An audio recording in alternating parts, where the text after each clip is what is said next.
there came a time in my life where I felt ashamed that I know so much about American culture, but I didn't know myself.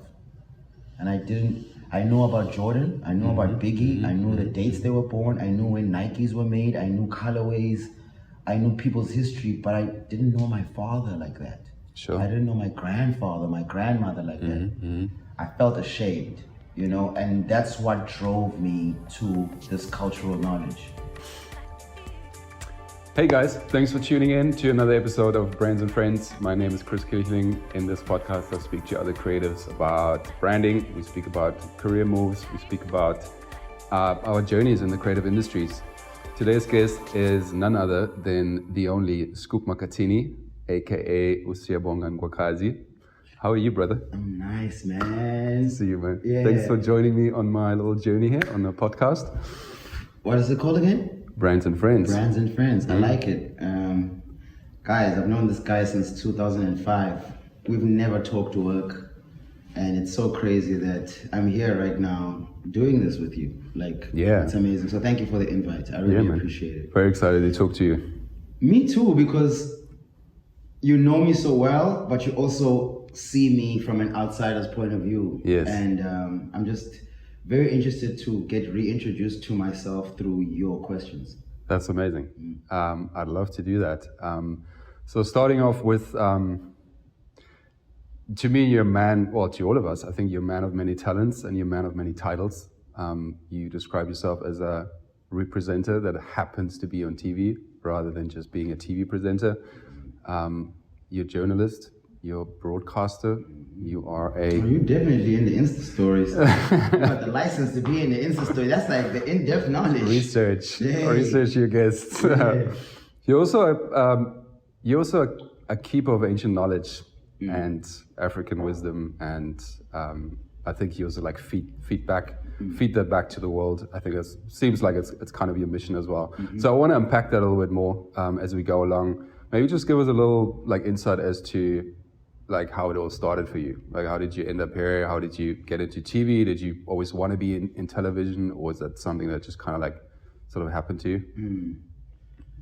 So originally, I'm a Port Elizabeth born boy.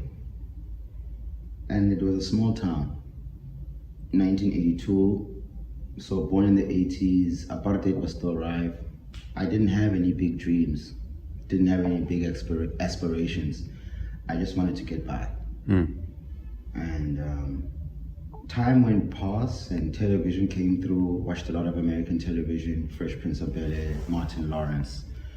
And music, there was a show that used to play after programming ended on television. It was called 0 Hour Zone. And we got to watch a lot of American content and music videos, right? And I think that shaped me a lot. And even when I was young, I remember my parents always, and my sisters always tell me that I used to cry to watch the Michael Jackson Thriller video because it was released in '84. So I was like a couple of years old, but I was so into Michael Jackson back then. I never thought I'd get on television because I'm in PE, but I always wanted to make an impact.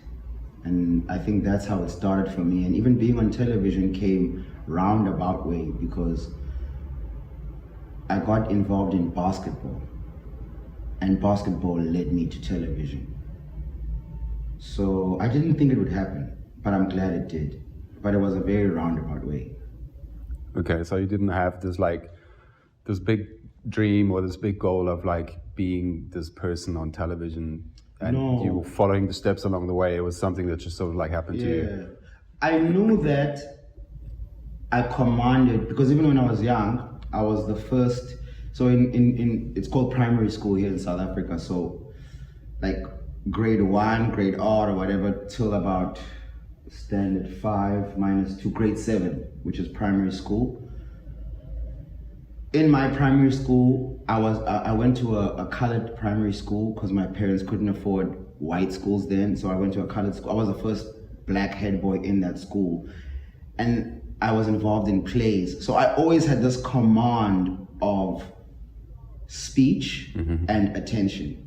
And I remember like when I used to do speeches at school, people would cry you know. And I remember like my mom and my dad were there for like 3 or 2 of them, and it was the first time I heard my mom and my dad tell me how proud they are of me, because they were sitting there while I was doing a speech as the head boy of the school, first black head boy of this colored school. And I think my mom and my dad said, like, we come to your speeches just to see the parents cry, not even to watch you, you know. So I knew that, oh, my voice can do something. My command of space and energy can do something, can affect people. And I didn't know I was going to do it on TV, but I did know that I had a command of a space. Okay. And this is something that you've learned at a young age, right? It feels like I'm wondering what triggered it, because you just mentioned, you know, you grew up in the 80s during apartheid, and I mean, apartheid was designed basically to suppress that spirit within people of color to even want to be anything else other than what they were supposed to be to be useful to white people, right? Sure. So you weren't supposed to have those big dreams, right? And sounds like you were exposed to a lot of popular culture and TV programs and stuff that came from America, and that sort of triggered stuff inside of you to be like, hey, let me listen to my inner voice and see what I can actually do. Yeah, definitely. Okay. So, and you I mean, obviously you're great with voice. You're amazing, right? And this is something that started. No, seriously, like someone who's known me for so long. Like, you hardly shower compliments to me, you know? So, like, shout outs to the podcast. I get to, like, hear compliments from this nigga. My shout outs, thanks, my nigga. I appreciate it. Especially coming from you, you know? Yeah. No, but I mean it though, like, seriously. And that was something that you discovered about yourself at an early day. So, it feels almost natural that you would then go into this space where you can work with your voice and make use of this power that you have to inspire people, to influence people, to make them cry, if that's really what you want to do, or just like, put yourself out there. Affect them, yeah. I definitely wanted to affect the world. I wanted to impact the world, you know? Yeah. I didn't know how it was going to happen. And I thought I was going to be, because I knew that I was good with talking, I thought I was going to be a lawyer. I used to watch LA Law and Order. I loved the suits, because back in those days it was the 90s, so it was the double-breasted, shiny suits with the moccasin shoes and the briefcase and the Ferrari and the car. So I was like, oh man, this is like the image. I want this. Then I realized that South African justice system, you're gonna cover your suit with that black cloak, and those Dutch hair things. Oh God, like, I was like, this is not Law and Order. I'm out of here. Then I thought it was a stylistic choice not to go into law. Stylistically, it wasn't agreed. Okay. And then I thought I was going to be a preacher. And I was a preacher for like 3 years, from 2000 to 2003, when I was living in Durban. I grew up in Port Elizabeth. From PE at 19, I moved to Durban. Then I became a preacher from 20 till 23. Then I moved to Cape Town. That's where we met each other. And then I moved to Joburg. So I really did not think television was going to happen. But and also I never went for an audition. The way I got into television, I was in Durban playing basketball. Engine, and it's great that it's brands, right? So we can speak about brands. So Engine was investing in athletics and youth sports, and basketball was one of the games they were putting money in. So because a company is putting money, they want it to be exposed so people will know it's them. So they want to basketball on television. And at that time, there was no basketball show on television. And I didn't even present it first. I became a commentator. Again, it was always about the speech. And then after 3 years of commentating, they offered me the job to present. So I never thought I was gonna be it. But when I did when I got the offer to commentate, I knew that my spaceship is landing. Like, I was like, okay, I'm gone. Like, I knew it. Okay, it felt right. And because even the job wasn't even offered to me first. Engine came to our practice because, as corporate people think, they were like, we'll go to the best basketball playing school, which was us. Then they said, we'll choose the coach and the best player on the team, because they automatically think that the coach and the best player on the team can talk the game. that went bad. The first run that they did went bad. Then the coach came back and was like, yo guys, don't choose this guy. I'll still be in because he has to prepare his position. And it's like, you see that little guy there? He's got a big mouth. You need to take him. And then I did that commentating job. And after we did the job, the bosses were like to the coach, we don't need you no more. We're just going to stick with him. Thank you for pointing us up to him. Okay. All right. Yeah. So that's how it started. And even then, I wasn't in front of the camera. I was commentating. And I knew like one day I'm going to have to be in front of the camera. I did that for about 2 years. And in my third year, I got the offer and they said, and they had already someone presenting in Cape Town. So I was commentating from Durban. They'd had another presenter in Cape Town and then they'd edit the show together. But this presenter wasn't the one, you know? Okay. And then they looked at me and they said, dude, you dressed the part, you play the game, you're already commentating. Sure. Would you move to Cape Town to present this show? Because, you know? And then I said, yeah. And it felt natural for you to be in front of the camera? I mean, you once said you're like a one-take kind of a guy. Yeah, you just do everything like it's live. Yeah, I think that happened because of hip-hop. So I've always loved rap music. Rap music was actually my gauge to hip-hop, to basketball, because you saw it in the videos. I'd never seen a basketball, but I'd seen it in videos. And then later I saw it in real life. So hip-hop, because I couldn't write these songs and I didn't know how to be as honest as I wanted to be, I loved how rappers would just get their thoughts out. And I didn't know what it took. So obviously there's the written part of hip hop and there's the freestyle element where it's on the spot. Yes. And you have to go on and not make no mistakes. I remember my first day when I went to record the voiceover commentating. The video was playing and I was just going on like commentating the game. And the sound technician at the time was like, yo dude, do you know what you just did here? I was like, no, you don't prepare, you don't write. He's like, no. I said, no, I don't. I just watch and I go on because I wanted to feel like a hip hop artist. So he said, yo, this is called a one take when you don't need to punch in and stop because you're making mistakes. You just go on. On television, it happened also that when I did my first link, I remember the camera guy and the sound man were like, are you sure you haven't done this before? I'm like, no, it's my first time. They were like, do you know what you just did here? I said, no. They're like, you just got this on a one take.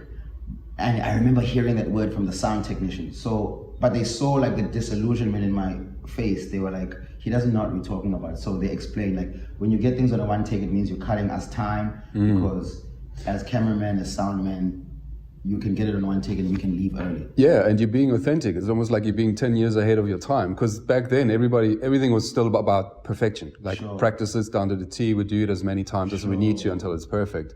Whereas you seem to have come in a way where you're like, no, we're just running with it. Like we all have flaws, we're not perfect, we're just doing it like from off the spot, which is like what everybody's doing right now, putting themselves out there, whether it's on TikTok, any kind of social media. There's no, nobody's concerned with any sort of perfection anymore. Right? It's all about authenticity and just like, accepting yourself with your flaws and just being natural. That was a big part for me. I didn't want to enter the industry and make myself something I'm not. Yeah. I know that I think hip hop, like self-awareness, knowledge of self, the Commons, the Talib Kwalis, the Mos Defs, that era of that neo-soul conscious time prepared me to not go into the game trying to be something I'm not. Yeah. Yeah. So the authenticity is still something I'm very big on till today. Totally. Yeah. It's very much part of your brand. I'm just going to call you a brand. We can break this down just now, what that really means. But if you're able as a person to just be authentically you without having to jump into a role, without having to create an alter ego, you're just like being yourself. I think it's a good place to be in because then you can draw from that and it just allows you to be you without having to put on a mask and changing yourself for the audience. So let's talk about the Scoop Makatini brand. I know some people don't like to look at themselves as brands, and I think you're one of them. Well, the thing is, you don't really actually have a say in that. Of course, right? Because the brand is really what the audience makes of it, right? It's that imprint that you have on the mind of the people, and whatever you put out there creates that perception in the mind of the consumer. So you are a brand. We're all brands, actually, right? And it's really up to the consumer to decide what that is. You can't stop that. You can influence it, right? You can be consistent in, you know, what it is that you're putting out there and what you want to be known for. And that is really then what creates that perception. And if you're doing your work well, then you can influence it to an extent what people think of you. But every single person will have a slightly different idea of what you are all about. For sure. Right? For sure. But just from watching you grow over the years, I feel like that authenticity has always been there, right? It's always been Scoop. It's a core part of that brand identity. Yeah, 100%. And you own it, right? You own it with the ups and with Ups the and downs. the downs. Yeah, totally. Funny thing is, I just saw that you deleted your entire Instagram feed and started from scratch. So that's like a rebranding. Yeah. What was the? I think we've done that a few times over the. Yeah, I have recently. Recently, I have. So, like with the brand thing, I'm very insecure about calling myself a brand, or I'm very aware about that like language. And personally, I understand like it's in the hands of the people. But I feel like we have to like sometimes fit ourselves into constructs that are made because industry can only pay you because you have to fit into a certain thing. So you have to be a brand, you have to represent something so that a brand can give you money, you know? You're talking about brand alignment now. Brand alignment and stuff. Personally, for me, dog, I've always felt like a spirit. You know, I try not, I like the world. I like things of the world. But I know the world is limiting. So I can never, my work is bigger than logos or branding. So I get the money that way. I get to come down and speak that language and be that, but I'm always focused on things above that. So my brand is my soul. 100%. It's just, you know? yeah, your spirit, your personality. Yeah. And that's what I want to put out. So there's no logo to that, but there is an energy to that, right? And that's never ending. A logo can end. A logo, a motto of a company or a corporate identity of a company can be put through so much shit, right? So much things. But personally, I just want to operate in another realm. And I don't like the brand talk. I hate calling myself a brand, but I realize that I represent something. Yeah, and that's what a brand is. I think you've got a very good understanding of it. Like, you know, we speak about branding as sort of the fundamental stages of building a brand and giving a brand a visual identity, which is then your logo and your color palette and all those kind of things. That's all replaceable, and that's all very shallow stuff. What really then creates the brand is a long-term thing, where you consistently put out a message, what it is that you stand for, right? And that goes a lot deeper than just the visual representation. You can be a brand without having a logo. Word. Right? That's what I am. Yeah, totally. And speaking of the Instagram, so I really felt like you become a slave to your past posts, whereby you can't move and be a different person, even if you're thinking about being different, because you're so bent on what you've posted and what that represents. So I kind of felt like the weight on my shoulders of the person I was, and I wanted to be different in my eyes. And I wanted to also people to see me differently. You know, I've been 16 years in this game now.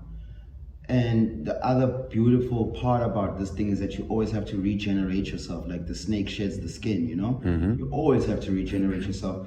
Once every 5 years, if you're good, three, 5, but definitely every decade, new shit comes around. It's just another word for rebranding yourself. You know? Yeah. So I just felt like I just didn't want to be hostage to the past me. And And I just like, oh, okay, my Instagram can go in waves. Like, this is what I'm pushing now. After I push this, let me delete it. Sure. And it also keeps me aspiring to be more, because sometimes you feel you get such a false sense of achievement, not on things you've done now, but people don't even look at other people's grams. They go and scroll on their own gram. I've seen this. Like, people are like, oh, look at me here. I've done this, I've done that. You know? So I just wanted to, after so many things that I've done, I wanted to keep the feeling of wanting to achieve more things by deleting what I've done. So you're almost cutting the slate clean, as if there is no achievement, and you still need to achieve, and you need to grow and move on. Exactly. That's why I did that. What does it say in your bio right now? Does it even say anything? No, it doesn't say anything. Okay. It just says my name. Obviously the account is the only Scoop Makhathini, and the reason why I chose the only is because at the time everyone was the real. Oh, sure. Real. I was like, if everyone uses the real, because I like to be special. I'm sorry. Like, I like to be special. I was like, which one? I was like, the only. Sure. Because, and being the only doesn't mean it's only for me. Everyone is the only. Your fingerprint is only yours. Yes. You know? So it was me like attaching myself to my identity. Yeah, and you make that part of, or you're defining your own identity as being unique by calling it the only. Straight up. And there's a few things that you do that are unique to you and are becoming part of your brand identity, which is like writing in caps. I mean, it's so strong. Like, whenever I see anything written in all caps, you know, I'm immediately thinking of you. Or it's very clever. I know. The reason why I did that, firstly, like, before I went on Instagram, I was on Twitter. And you know, when you're scrolling through Twitter, I remember when you didn't want to be on Twitter. Remember? Yeah, I was already on Twitter, and everyone was like, you didn't want to be on Twitter. Because I knew that there were things that I would like to say that South Africa wouldn't take well. Okay. You know, and I can't stop myself from being honest. That's another thing that's a problem. You were scared of your own message to the world. Yes. Even now, I don't know how to shut up. I don't know how to... It's also part of your brand. Yeah. I don't know how to not say it, you know? No, you shouldn't stop doing that. It's all part of it. Thanks. It gets scary sometimes. Yeah. But the reason why I did... So Twitter has the feed thing, and everyone's post used to come the same because everyone writes in small letters. And then, which is something me and you do a lot, we share information about books, we watch a lot of things together. I mean, I remember us watching Andy Warhol, Basquiat, Entourage was our favorite. But we also were very big on Steve Jobs at a point. Yeah. So, and I think you put me on Steve Jobs because I've never owned a laptop, and you were like the graphic designer. I've never owned a laptop. You do now, though. No, my assistant does though. you skip that phase. Sure. Yeah. Analog. Erykah Badu says this, and I attached myself to it on Mama's Gun. She's like, analog girl in a digital world, and I realized, oh, okay, so you can be that. But anyway. So when I read Steve Jobs, the computer was basically being used by Dell, HP, Hewlett, but it was an accounting thing. It wasn't a graphic design thing. It wasn't a creative thing. It was very arithmetic, maths, ledgers. Sure. Yeah, bo? So when he invented his computer, if you remember, the first Mac was a see-through one. You could see inside of it, like the gadget. Oh, yeah. You remember? You know, the original iMac, yeah. It was the first computer done for creatives and graphic design. Yeah. And he said this in the book, like, he did that on purpose. And then also, like, he was one of the first people to mess around with fonts. Because the other guys didn't care. They really were number orientated. They didn't care about the creativity. No aesthetics, fonts. And also the way he designed the laptops, they were rounded. If you look at and they were black corners. His ish was silver, rounded. Right? And even the keyboard. Just beautiful. And colors and stuff as well, you know, where everybody else was thinking, why it's a computer, what does it need to be pretty for? Right? Yeah. So where's an analogy in this? When I read that, I was like, wait, I would like people to, because I feel like what I say is important, so I'd like people to not pass my tweets. If I'm going to join this platform, well, then don't run through my tweets. So then I'm like, well, if Steve Jobs can make a computer and go so in depth about fonts and the design, maybe you need to design the way you write. So I looked at everybody, I'm like, oh, this is why it's so easy to just scroll down. No one comes at you. So if I put my things in caps, even if you don't like what I'm saying, it draws your attention and you have to read it at least. Well, the first thing people will think, and this was probably a little bit off-putting in the beginning, they were like, why is this guy always shouting? But then after the second or third time, you're like, okay, that's what he does.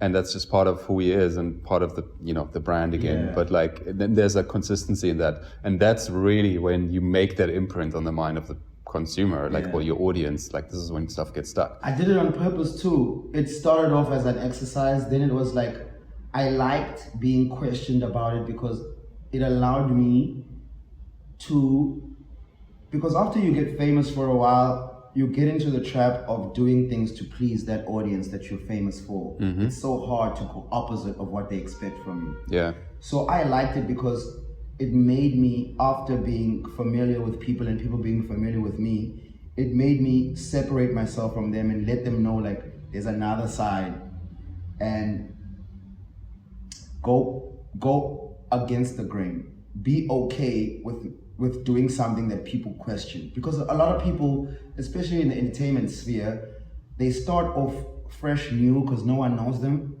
Then they have to do the same thing over and over, and it's so difficult to do something that makes people question. And I wanted that. I wanted to be unfamiliar with people because they have become so familiar with me, and it taught me how to stand resolute in my truth. SMSs, direct messages, and I was scared to do this. I even do it in emails with work, and I'll tell you why. Wow, really? All emails? Everything. Because you're purist. Yes. I also want whoever's dealing with me to know that I'm not, they have to take all of me. So when I deal with someone and they're like, yo, send us an email, and I type, if the person doesn't go, why are you shouting at me?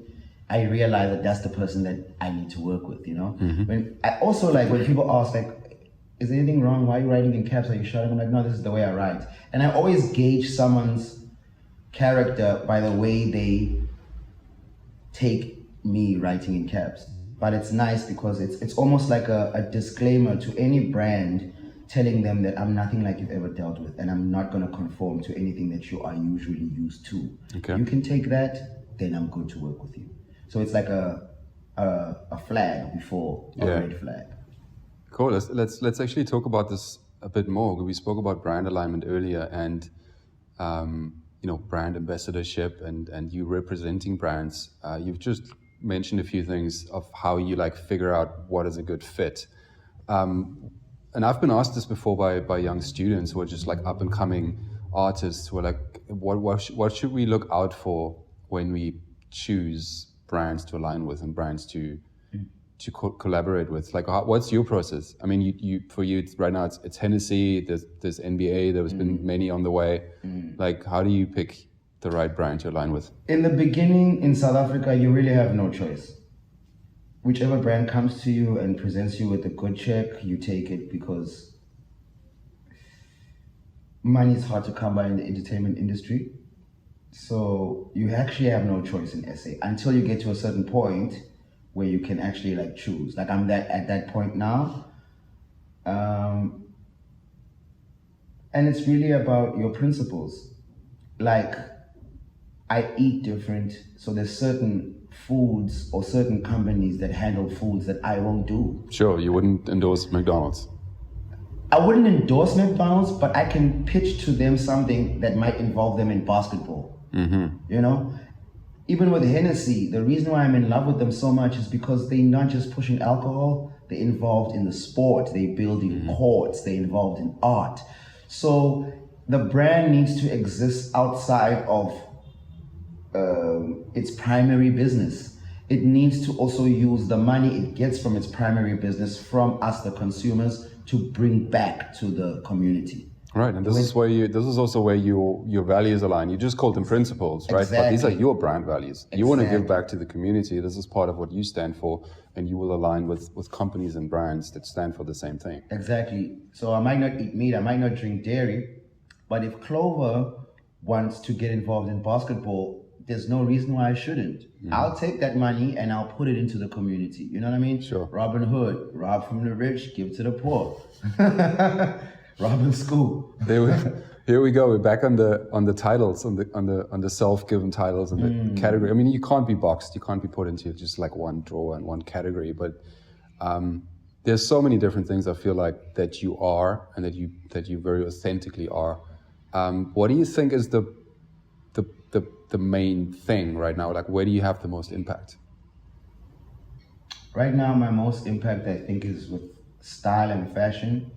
And another one that is brewing, because I'm very scared to shock people about the knowledge, because I don't think they know me like that,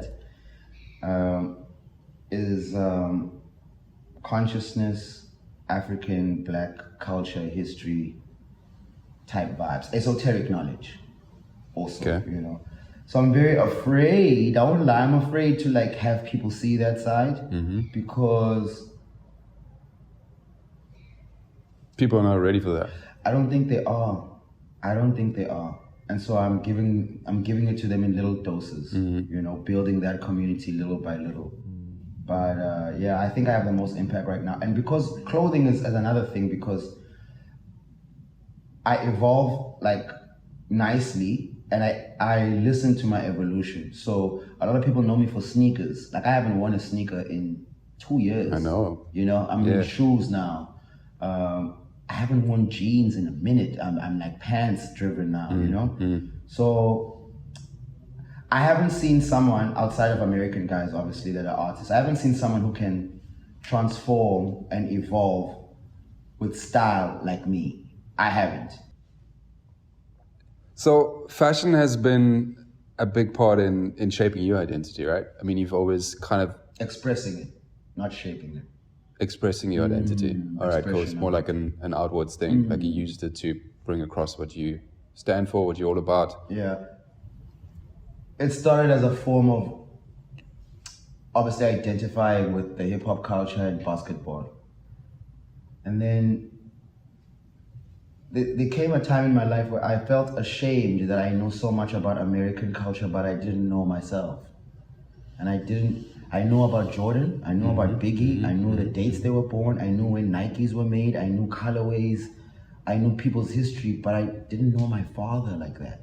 Sure. I didn't know my grandfather, my grandmother like that. I felt ashamed, you know, and that's what drove me to this cultural knowledge and excavating my cultural side. Understanding, you know, yeah. because I was like, there's no way with hip hop, there was that era of Common Sense, Talib, Mos Def, that Conscious Time, 1999, 2000. And they were so steeped and bent on Africanicity and nosity. And I was like, they have to get a flight, track their genealogy down, hopefully find the right place. But they might be in Ivory Coast, maybe they're from Ghana. Whereas I could take a taxi to my grandfather's grave, and I've never been there. That like hurt me, you know? So, and also then after that came the thing of, I've influenced South African kids to be so much about American culture. Yeah. Those Nikes, those Jordans, that basketball, the caps, I have done such a horrendous job at influencing them leftwise. Then I was like, In hindsight, you say that. yeah, now I need to show them. Because with me, I never felt like I could be Americanized and South African because I never saw it. So I felt like if you're gonna be into this culture, you just need to be this one thing so that you don't confuse the people and your brand. But I realized that when you see, this is how businesses are built. When you see a problem, you are the solution. So then I became the solution. I'm like, oh, so these kids are gonna grow up just like me, seeing someone wear sneakers, wear baggy jeans, rap, but they're not gonna see this person in their South African context. So they always will not appreciate their South African context. So I was like, don't stop wearing those things, but now wear the cultural ish too. So the kids can be like, oh, I can be both. Sure. Yeah. And that was the big thing about the dress code. So it was expressing the fact of what was happening internally to me with the knowledge. And it feels like there's a cross-pollination going on with African culture in the bigger scheme of things in America. I mean, everybody looks to Africa for inspiration. I mean, they may not say it, you know, because actually what a lot of them doing is just straight up copying stuff, right? I mean, we've gone through the whole, you know, the Beyonce videos and all of that. And there's so much talent and newness and experimentation that is coming out of South Africa, especially in music, that is influencing global culture, right? But it's not sort of seen in the same way, because I think the American popular culture in America is kind of like always been at the vanguard of everything, and that's kind of like horrendous over everything. For sure. And that has also helped to shape your identity, I guess, growing up. Basketball, sneaker culture. I mean, it was the same for me. I mean, I grew up in Germany in the 90s. And it was like that? Well, it wasn't basketball for me, but it was... Soccer. No, it was skateboarding, right? I mean, I was snowboarding already since I was 11 or 12, and then everybody around me was skateboarding. And that is quintessential Californian American culture. Valley. I'm from the Valley. It's Santa Monica, whatever. And that came with everything. And that until this day, that has influenced most of my cultural expression. Whether that's very skater. Well, surfer came later. You know, thing. I grew up inland, but it's the same thing. It's sports. It's the same kind of culture. You watched lots of Dogtown. Of course. Yeah, I love that movie. Yeah, it's great. And all of that came in the 90s. I mean, there was before the internet. It was just magazines, and then there was all these skaters like. Whatever, Eric Costin started a new thing, then that was the brand that we wanted to wear. It was also how I got primed to think in those terms of which brand is the brand to have. Graphic design, all of it. Music, right? I was into punk rock music, which was like skaters. And then later came hip hop on top of that, also like West Coast hip hop. But like, I was primed by American culture. For sure. In a different type. They do a good job of marketing the ish, ne? Like, they've got all the railroads to export their things, and they track what comes into them. Yeah. And with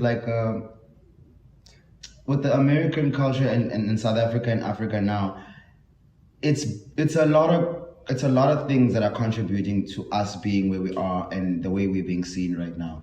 And parts of it is because literally the world has exhausted every other option. Europe's exhausted. Asia's exhausted. Okay, the only two places that are left is Brazil, South America, and Africa. Because capitalism and its need to grow has exhausted every place. And it's, again, there's a divine hand in things, which is why I'm big into those stuff, because do you want to operate on man's level, or do you want to operate on cosmic level? Because man is ruled by cosmic levels. So South Africa, everything is happening at the right time. Nobody could have picked it like this, but things happen at the right time. And because everything has been exhausted, and you got your Ladumas, you got your Richard Macy's, you got Nelson Makamas, Black Coffee, like everything is just the right time. And it's amazing to see where it's going to go. And the responsibility is to each and every one of you South African kids, even old people, to make sure we don't lose this momentum, you know? Totally. Was there ever a time where you felt like you needed to go and live overseas? Good question. LA, if any, I would think. And that's a crazy thing, right? Because I traveled when I was 14 years old, before I got on television. It was basketball. I was the first family member on a plane, the first family member overseas. My first trip was Australia at the Sydney Canterbury Institute of Sports, Australian Institute of Sport.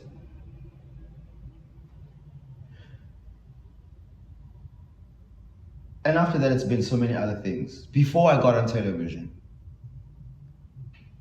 And then I got on television, Chris, and then I went overseas. And I never wanted to go overseas because culturally, it didn't resonate with me. I liked shopping there. I liked visiting, but I knew I could never live here. And also, I was just starting to get into my culture, and I knew that I had a lot of traditional ceremonies to do on home soil. Oh, okay, I see. So flying and spending 40 grand to come do a traditional ceremony wasn't it wasn't practical. So for a long time, I put America and me moving there to the back because I had to just fulfill my duties culturally first. So I just went to LA now for a month and I came back, and I won't lie, I told the guy I was staying with there, shout outs to Simpiwe and Zube, I felt like coming home, I felt like I was a big person trying to fit into a toy house. Now, I'm ready to definitely move. I could definitely, but not live there. I can't do the Trevor Noah. I can do the Black Coffee. Okay, he jumps back and forth. Jumps right? back and forth. But I can't stay there still. Okay. Like for years and years. But I can do like a 3-month stint, a month, 2 months, come right. back. Would you have to get a place there? Like to a point where you have a place there and a place here? That would be nice. Yeah, that would be great. A place, maybe I need to get a woman out there. Hey, mommy, look, it's your boy. Holla. I need a woman out there who can like house me when I'm there, and you know, and she gets this citizenship, I get that citizenship, and this is the thing, right? It's not just about love, guys. You gotta think about things in more than love terms. You guys are too busy bent on love. We're building things here, so yeah. Right now, I would do that. You know, if I meet a woman and she's like, "Well, I need a South African citizenship. Well, I'm trying to get an LA one. Let's do it." LA citizenship would be nice. Come on. Sure, man. Slightly off topic.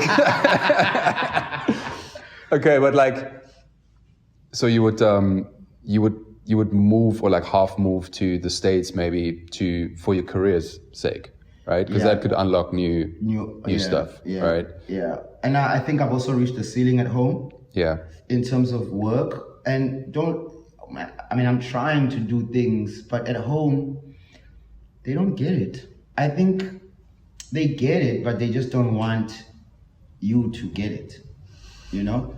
And America, overseas, I always feel like they just love me, you know? I feel like it's the place where I could flourish, you know? But again, yes, I can't stay there. It's different mannerisms. You're rooted in this country and in the culture. The soil, and I still have to do traditional functions, you know? Sure. It's a never-ending thing, you know? So I guess I'm worried about that a lot. And I shouldn't be, because if the universe says you should go there, I'll make enough money to fly back, maybe even on private. I'm sure you would. You know? Maybe even on private. Maybe even come to on that private, traditional you know? ceremony. So, yeah. But I'm just, also, you only get American love when you are authentically you. I cannot go to America and sell them America. So that's why I can't leave home. But we already learned about you that you've always been authentically you. You know, the stories I need to tell are South African and African. Mm-hmm. I can't go to America and start telling American stories. I'll never make it. Of course. You know? Yeah. So that's also another thing why I need to be commuting. Yeah. I can't just go to the States. Sure, you need to be, you need to be inspired by this here. Yeah. And take that knowledge and tell these people why I like Nas so much. To relate American knowledge to them so they can see it in an African eye. Yeah. So the metaverse, are you going?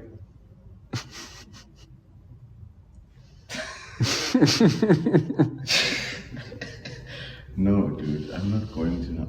No. You haven't bought your oceanfront overpriced rare property. Where? On the metaverse? Yeah, in the digital realm. Apparently that's where everybody's going.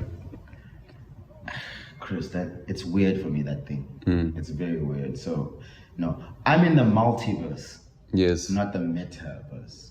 Okay, got you. Multi-dimensions, not meta-dimensions. Thank you. I'm not there. No, I won't. Doesn't make sense to me. And it's so not African. Well, yeah. Like, it is so not. It's so it's human, I guess. Although It's so not human. other people would argue that that's where we are going collectively as humans. It definitely is going there. But I've never been collectively going with humans anyway. Yeah, true. Same. Yeah, got you. And that's like really a nice thing. Yeah. Nah, I ain't going to no metaverse stuff. I still can't wrap my head around it. I mean, have you seen that guy's face? He looks like a robot. The Facebook owner, Mark Zuckerberg. But we're getting to a point where you won't be able to tell the difference. That is very true. And it's very scary. Although I will know, my eyes won't tell the difference, but my soul will feel it. Yeah. I know I that think for so a too. fact. I So think long so as I too. keep eating sun energy from the plants, Yeah. my soul will always relate to the real on this earth. Shout outs to Kanye West. They also asked him about, he's like, nah, I'm in the real world. Yeah, what's wrong with the real world? I'm a liker of realness and the real world, you know? It's all weird to me. But anyways, like, that's a whole subject on its own. Scoop, man, thanks so much for joining me on the podcast. I feel like I could be going on for hours. I know we fell off top. I felt like it was more of a life story than a brand story. Well, it was never meant to be just like branding and design and whatever. What do you feel about this logo and the shallow stuff? It's about career choices, journeys, ups and downs, non-linear navigation of life. That's another thing. All of that. So there's no straight line in life. No. Everything's curved. Like if you look at sun rays, if you look at galaxies, if you look at everything is curved. And all of us think there's like this A, B, C, D. And we beat ourselves so much to like go straight. You gotta curve this thing out. You gotta curve this thing out. And the biggest asset for me has just been investing into getting to know myself. Like I don't own a TV. I sit at home alone and I just sit there and listen to myself mentally, emotionally. I just listen. I talk to myself. I write myself down. It's who you know that matters most. And who is not anyone else but yourself. And then everything else unfolds from the investment of that time into myself. Sure. I get to know what to do. I get to know who to do it with. I get to know how much to charge. Sure. I get to know where to spend that charge. And I get to know what to do next. It's just spending time. And then it translates into a great brand. Yeah. But really, it's a personal thing. It's very personal. Yeah. And then it translates to a name or a brand. I think people in this era operate, especially with social media, they're operating the other way around. They're going brand, they don't even know who they are. Yeah. That's not the way to do it. That is not the way to do it. I think you're a very authentic brand. My guy. Authentic brand. We love it. Thanks for coming to talk to me. I think that was great. That was amazing. We'll do another episode soon. We have to.